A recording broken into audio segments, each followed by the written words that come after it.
Olá, eu sou Giovanni de Souza. Hoje são 23 de agosto de 2021, são 22 horas e 36 minutos.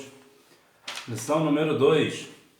Saulo de Tarso, o perseguidor. Essa é a classe de adultos, o quarto trimestre de 2021. Começando respondendo o nosso questionário. Resposta número 1. Saulo se descreve como blasfemo, perseguidor e opressor. Resposta número 2. A opressão respirando ameaças e morte. Descreve de maneira figurada Saulo como uma fera selvagem que ameaça a sua presa. Resposta número 3, Estevão. Resposta número 4. Paulo prendia os primeiros cristãos, mandava açoitá-los e não havia escrúpulos, mesmo com mulheres e crianças. Resposta número 5 é uma resposta livre, uma resposta pessoal, né? Saulo de Tarso, o perseguidor. Saulo quer dizer aquele que é desejado, aquele que é pedido, né? Texto áureo. E Saulo, respirando ainda ameaças e mortes contra os discípulos do Senhor, dirigiu-se ao sumo sacerdote. Atos capítulo 9, versículo 1. Verdade prática. A igreja é uma instituição divina que perdurará na terra até o arrebatamento, pois, do contrário, já teria acabado ao longo da história. Verdade é que a igreja ela só findará suas atividades, todo o seu ministério, tudo que acontece, tudo que envolve o mundo da igreja somente no arrebatamento. Portanto, a igreja ela é fundada em Cristo e é por isso que ela é inabalável.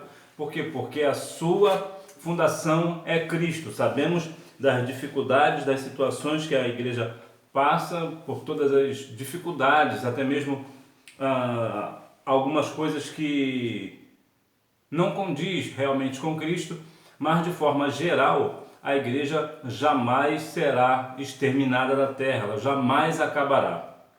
Introdução. A história da expansão da igreja no livro de Atos mostra um fariseu zeloso, Saulo de Tarso. Este tinha prestígio religioso e cultural entre os judeus. Por isso ele ganhou carta branca das autoridades religiosas para perseguir os seguidores de Jesus e assim tornar-se um implacável perseguidor da Igreja de Cristo do primeiro século. É o que estudaremos nesta lição. Vejamos que Saulo de Tarso, na verdade, ele era um homem zeloso no que diz tocante à questão judaica, né, da religião judaica. Então, muito provavelmente, talvez seja por isso também, que Deus o chamou para uma grande obra. Por quê? Porque convenhamos que nós devemos sermos zelosos com a causa de Cristo. A Bíblia vai falar no livro de Jeremias que maldito é aquele que faz a obra do Senhor de qualquer maneira ou negligentemente, né? Então veja que se Saulo era zeloso com a fé judaica, certamente seria com a fé cristã, e assim o foi, né? Saulo de Tarso, o perseguidor implacável. Saulo se descreve como blasfemo, perseguidor e opressor.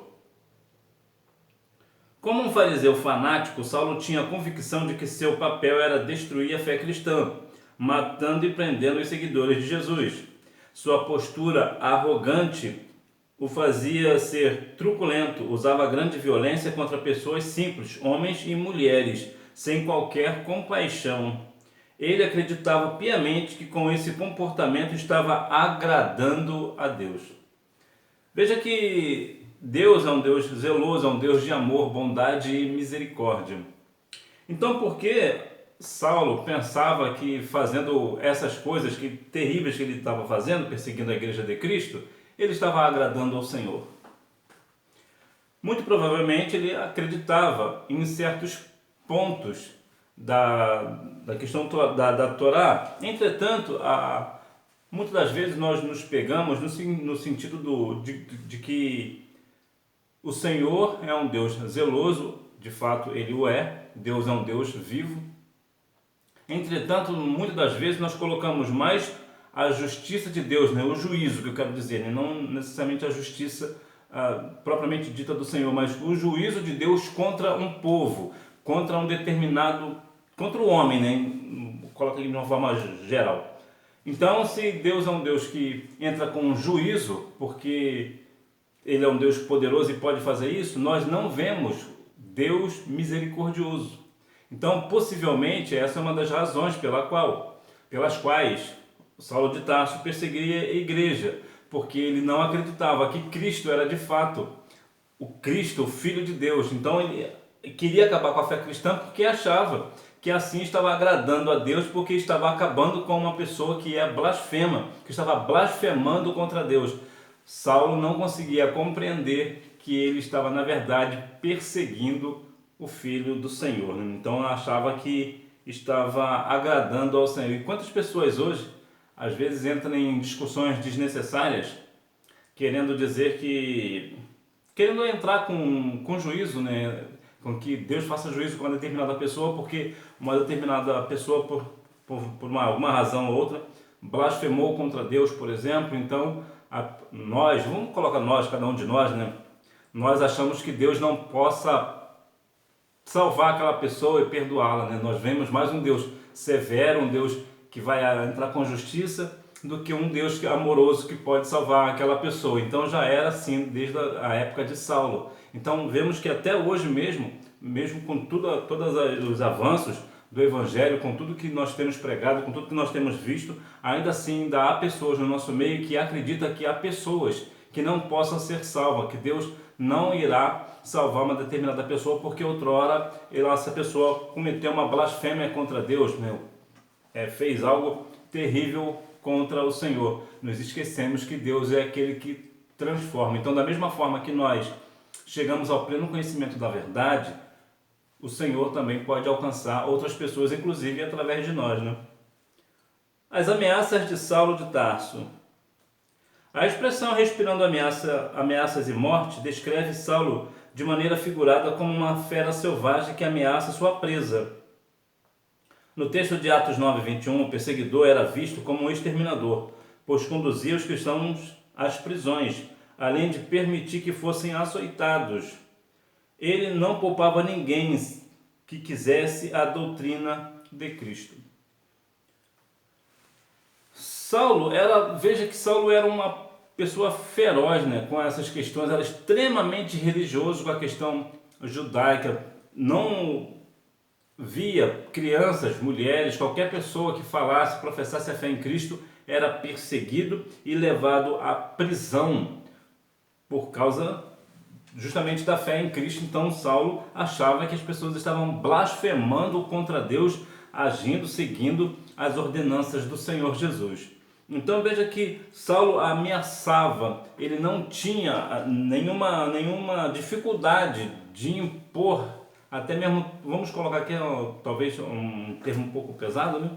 Mas ele não via nenhuma dificuldade de afrontar essa pessoa. Ele nunca não pensava no que poderia acontecer depois, ou por que tamanha crueldade com alguém. Então veja que até nos dias atuais vemos o mundo inteiro no nome de Deus, né? E aqui independente do Deus que serve, né? Há algumas questões que nem todas as pessoas que se dizem ser de Deus são de fato de Deus, mas há algumas pessoas de outras religiões que matam em nome do Deus deles, e em alguns casos até mesmo cristãos que matam em nome de Deus, né? Fazem completamente errado. Então, se hoje, com todo o avanço, ainda cometemos vários erros dessa natureza, imagina na época de Saulo, né?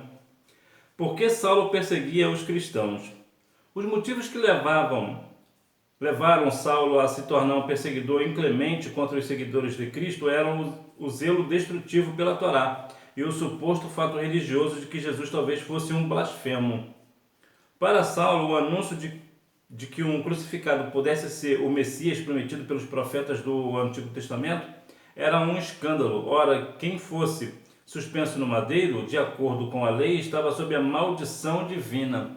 Então, devido a essa questão da Torá, Deuteronômio 21:23, veja que não poderia um filho de Deus, um Messias prometido, como era o fato dos profetas, né, do Antigo Testamento, esse Messias não poderia ser morto numa cruz que tipificava, né, a questão da maldição da cruz, né, a maldição. Então, um filho de Deus não pode ser maldito.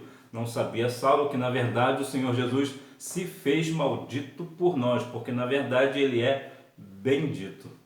Síntese do tópico 1. Saulo ameaçava a igreja. Não por acaso ele se descreve como blasfemo, perseguidor e opressor. Parece que reconheceu, né? De uma forma ou de outra ele acabava reconhecendo, né? A perseguição contra a igreja de Cristo. E claro que ele ia reconhecer isso, porque de fato ele foi salvo na pessoa de Cristo, ele reconheceu Jesus como Filho de Deus, então ele de fato ele viu que realmente ele cometera erros, né, devido ao seu zelo extremo pela Torá. A perseguição contra a igreja de Cristo. Contra os seguidores de Jesus. A perseguição de Saulo contra Jesus era uma perseguição contra a igreja, o corpo de Cristo, uma instituição divina, ao passo que ele respirava ameaças de morte. Contra os seguidores de Cristo, sua intenção era acabar de vez com a igreja. Ao atacá-la, Saulo atingiu as pessoas que representavam Cristo, dentre as quais havia um homem arguto, defensor do nome de Jesus e cheio do Espírito Santo, cujo nome era Estevão. Algumas coisas bastante interessantes na palavra que, como eu falei anteriormente, às vezes a gente pensa que alguém não possa ser salvo porque cometeu um blasfemo, uma blasfêmia ou coisas do tipo. Agora veja que situação. Estevão foi apedrejado, foi o primeiro mártir do Evangelho, com o consentimento de Saulo. Agora veja que estranho, né? Olha que surpresa, que estranho, que engraçado. E que bom, né? Que edificante para nós, que agora Estevão, salvo na pessoa de Cristo, Saulo também salvo na pessoa de Cristo, agora se encontram no céu. Olha que situação, né? Agora imagina bem a surpresa de Estevão em ver Saulo no céu. Isso nos remete a uma grande situação. Eu estou dizendo aqui em formas até figurativas, né? Porque eu não vou entrar aqui em questões de reconhecimento no céu, porque não se faz necessário, mas para que nós venhamos ter de fato uma ideia. Imagina, por exemplo, se Estevão dissesse: Saulo não pode ser salvo porque ele é um blasfemo, ele nunca alcançará a misericórdia do Senhor, Deus nunca vai salvar esse homem blasfemo.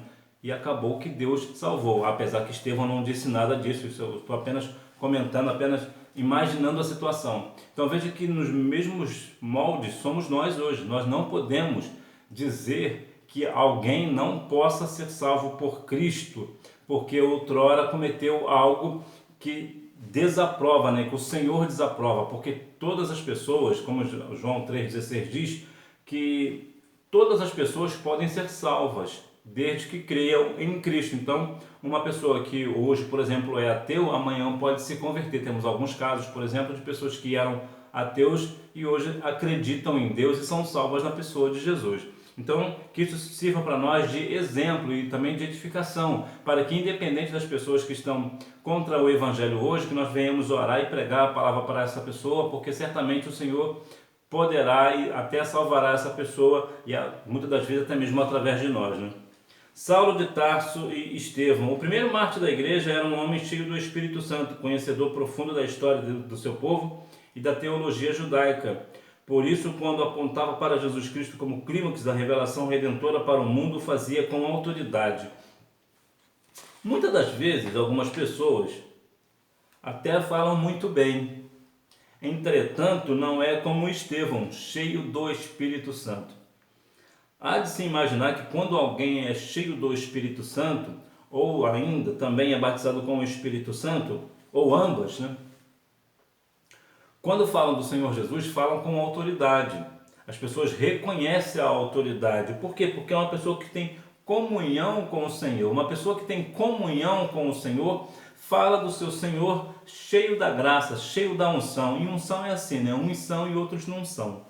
Então que isso também sirva de exemplo para nós, que nós venhamos a cada dia mais buscar o Espírito Santo, ser cheios do Espírito Santo, como diz aos Efésios, né? Cheios do Espírito.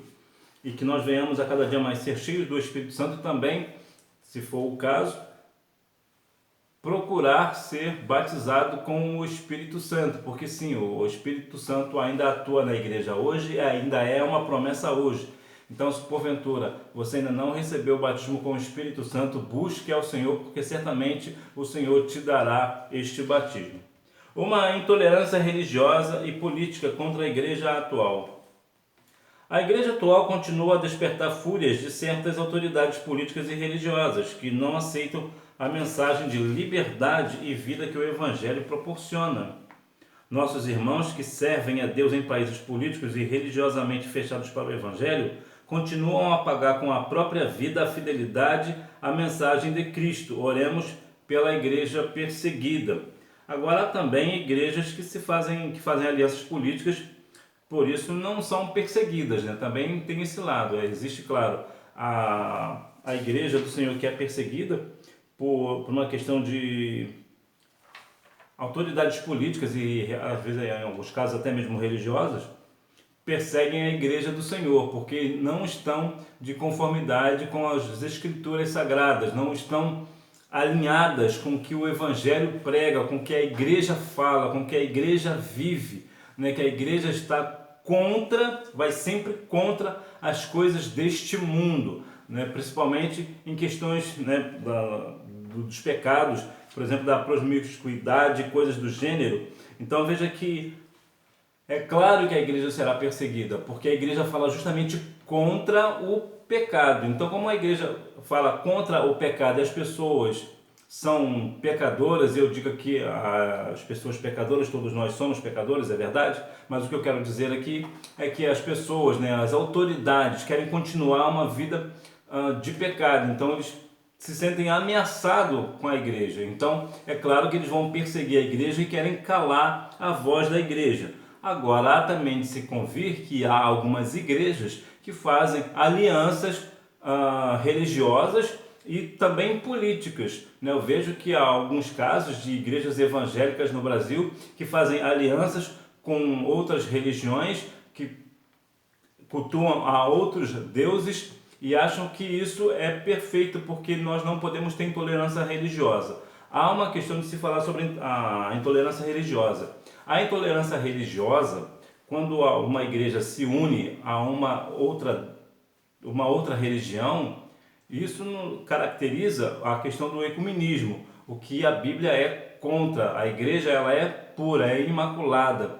Então, muitas das vezes as pessoas acham que isso, eu tenho que me unir a outra religião porque senão é uma intolerância religiosa. Não, não é isso. Intolerância religiosa é quando alguém parte para uma outra religião no intuito de depredar, por exemplo, templos ou coisas do gênero, falar palavras ofensivas. Isso é uma intolerância religiosa. E é bom também deixar claro que nós, cristãos, viveremos intolerância religiosa, ou seja, as outras religiões terão intolerância conosco. E isso é bíblico e nós precisamos glorificar o nome do Senhor por isso. Nós não devemos ficar com essa questão de que coitadinho de mim que estou sofrendo de intolerância religiosa. A Bíblia vai falar no livro de Pedro, por exemplo, que nós seremos perseguidos, né? As pessoas não irão se dar bem conosco justamente porque nós somos o sal da terra. Agora, isso não quer dizer que nós temos que fazer o mesmo com eles. Nós devemos respeitá-los,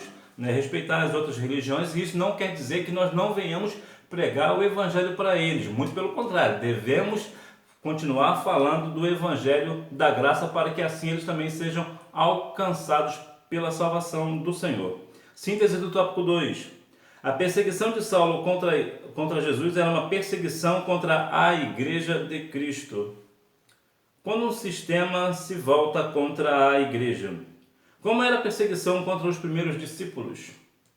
Saulo de Tarso liderou uma perseguição contínua e violenta. Ele prendia os primeiros cristãos, mandava açoitá-los e não havia escrúpulos, mesmo com mulheres e crianças. Sobremaneira perseguia a igreja de Deus e a devastava. Saulo entendia que praticar essas barbáries era defender a fé judaica, livrando os judeus dos hereges, exatamente nos moldes de que Jesus havia alertado os seus discípulos. Expulsar-vos-ão das sinagogas, vem mesmo a hora em que qualquer que nos matar cuidará de fazer um serviço a Deus. Veja que situação. Então veja que Saulo, ele perseguia a igreja. Por quê? Porque ele achava que os cristãos eram hereges. E não é hoje que muitas das vezes, as pessoas dizem que os cristãos estão fazendo um desserviço. É até uma questão política também, questão religiosa. Nós seremos sempre alvo da perseguição e nós precisamos ter maturidade para compreender que isso é bíblico.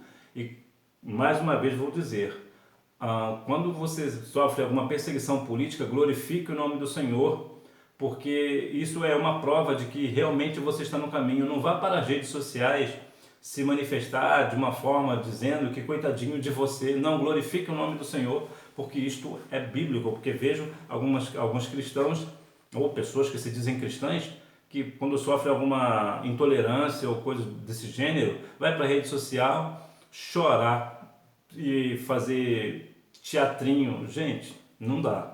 Não dá, isso não é o Evangelho de Cristo, isso não é o Evangelho de renúncia. Mais uma vez, volto a dizer, nós seremos perseguidos e glorifiquemos o nome do Senhor por isso. Perseguição, tortura e método. Parece exagero afirmar que Saulo de Tarso torturava os primeiros cristãos, mas é o que ele mesmo declara em seu testemunho pós-conversão. Além de castigá-los fisicamente, ele empregava a tortura psicológica para induzi-los a blasfemarem. Entretanto, apesar da violência empregada com açoites, prisões, tortura psicológica, apedrejamento e mortes, muitos dos discípulos fiéis a Cristo não negaram o nome de Jesus. Então veja que, como falam aqui muitos, é porque há alguns que acabam cedendo. Pois bem, apesar de toda essa tortura, apesar de todas as coisas que Saulo de Tarso fazia à Igreja de Cristo, os fiéis do Senhor continuavam firmes e não negavam ao Senhor Jesus. Quantas pessoas hoje se negam a Cristo por qualquer coisa, né? É bem verdade que nós não devemos negar a Cristo de forma nenhuma, mas eu digo que alguns não suportam absolutamente coisa nenhuma e por qualquer coisa negam a Cristo. Que nós venhamos a cada dia mais ficar firmes no Senhor e não fazer como Pedro, né? Que negou ao Senhor, mas que por outro lado, também tem a questão, né? Ele negou a Cristo, mas depois se redimiu com o Senhor. Teve a oportunidade de se redimir, mas muitos não têm a oportunidade de se redimir. Então, portanto, que nós venhamos continuar firmes na presença do Senhor e não negar o seu nome. Perseguição aos pentecostais. No início do movimento pentecostal no Brasil, nossos pioneiros sofreram toda sorte de perseguição e violência. Muitos deles sofreram agressões físicas e psicológicas. Tudo isso porque pregava uma doutrina que a religião oficial não aceitava. O que dizer de Daniel Berg e Gunnar Wingren, os primeiros pastores dos primórdios das Assembleias de Deus no Brasil? E tantos outros irmãos perseguidos nesses rincões brasileiros. Ao olhar para o passado, devemos enxergar o presente e conscientizar-se de que a obra pentecostal custou um alto preço. Esse preço aqui é bom ser substituído por esforço, né? Porque quando a gente fala de pagar preço, um alto preço, eu entendo que foi Cristo que morreu na cruz. Então esse sim foi um alto preço. Então seria ideal falar esforço, né? Seria melhor. Mas de qualquer forma, não vai alterar aqui o sentido da palavra. Perseguição aos pentecostais. Pois bem, quando temos uma mudança repentina em qualquer área, nós geralmente relutamos numa mudança de liderança, por exemplo, na igreja. Sempre fica aquela certa desconfiança, será que ele vai fazer da mesma forma que outro pastor fazia? Ou quando um político é eleito, por exemplo, será que vai continuar aquele trabalho bom que o outro fazia? Ou, talvez o caso, né? Será que ele vai fazer as mesmas coisas ruins que o outro fazia? Então, sempre quando tem mudança, é sempre há uma questão de talvez de não aceitação, seria o mais ideal de dizer, né? A gente tem uma certa dificuldade de aceitar. E assim foi também a questão pentecostal. O pentecostalismo veio de uma situação um pouco mais diferente, né? Não era comum na época aqui no Brasil um movimento dessa proporção. As igrejas no Brasil tinham uma outra linha teológica e agora veio o pentecostal, então realmente houve uma resistência. Então há de se entender também que quando há uma mudança em qualquer área, há uma certa resistência, é natural que haja. Agora, uma resistência é uma resistência e não uma agressão, e não uma afronta da forma psicológica e até agressão física. Então aí não, aí fica fora, né? Quando nós falamos uma questão bíblica, por exemplo, nós compreendemos que há algumas pessoas que certamente irá discordar. Inclusive, mais uma vez eu vou lembrar, se porventura você discordar aqui do que eu digo, você, por favor, deixa aí nos seus comentários por que você discorda e me dá um texto bíblico para eu entender o porquê que você discorda. Então veja que essa questão vai sempre ter uma resistência quando há uma mudança, mas que nós venhamos, quando vier uma mudança, independente de qual área, que nós não venhamos ser agressivos, né? Síntese do tópico 3. A perseguição contra os primeiros cristãos envolvia açoites, prisões e constrangimentos. E há algumas questões assim, de constrangimento bem grandes, né? Algumas histórias que nós vemos, por exemplo, no livro Heróis da Fé, por exemplo, existem alguns relatos bem complexos, de grande constrangimento. Conclusão: se a igreja fosse uma mera organização humana, já teria acabado. Mas é uma instituição divina edificada pelo próprio Cristo, e por isso a igreja subsiste ao longo dos séculos e continuará a subsistir até a vinda gloriosa de Jesus para arrebatá-la. A igreja é de Jesus. Então a igreja, sendo de Jesus, ela é do Senhor e ela é firmada no Senhor, no Cristo, e nesse crucificado e ressuscitado ao terceiro dia. Então ela é inabalável. Para a gente compreender melhor, há somente dois tipos de igreja, né? A igreja visível e a igreja invisível. Existe, claro, muitas denominações, mas de modo geral existe a igreja visível e a igreja invisível. O que é isso? A igreja visível é aquela igreja que nós vemos num todo, toda a pessoa que está dentro da igreja, que é membrado numa igreja. Isso para nós é uma igreja visível.